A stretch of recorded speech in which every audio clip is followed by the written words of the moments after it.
Hello बच्चों, let's see the question. Of block of mass small m lying on a smooth horizontal surface is attached to a spring of spring constant k. The other end of the spring is fixed as shown in the figure.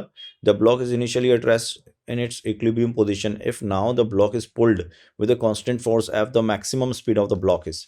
तो block की maximum speed क्या होगी जब तक ये force accelerating होगा? जब तक ये फोर्स एक्सेलरेटिंग होगा भाई, होगा क्या? जैसे जैसे डिस्प्लेसमेंट आएगा तो नेट फोर्स जो हो जाएगा वो कितना हो जाएगा? फोर्स माइनस के एक्स। ठीक है, नेट हो जाएगा फोर्स माइनस के एक्स। अब अगर अपन देखें तो ये जीरो कब होगा?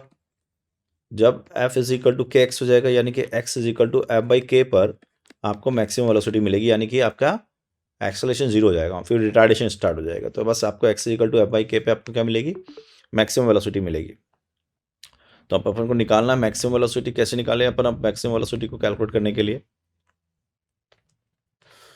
तो हम ये जानते हैं कि जो टाइम पीरियड होता है ना, टी, वो होता है 2 पाई रूट ऑफ m/k। तो अगर यहाँ से लिखेंगे हम तो मैक्सिमम वेलोसिटी जो हो जाएगी वो हो जाएगी x is equal to F by k पर। सो अपन कंजर्वेशन ऑफ एनर्जी लगा लेते हैं या वर्क एनर्जी थ्योरम लगा लेते हैं।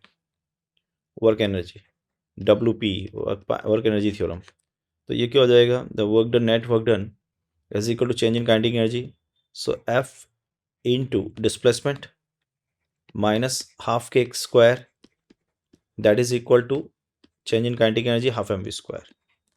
सो एस कितना है? एक्स बाई के, तो ये हो गया F square by K minus half of K into F square by k square is equal to half M we square.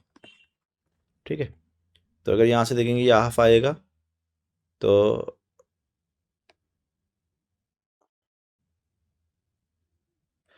F square by के में से एफ स्क्वायर बाई के चला जाएगा तो बचेगा F square by 2k and that is equal to half M we square.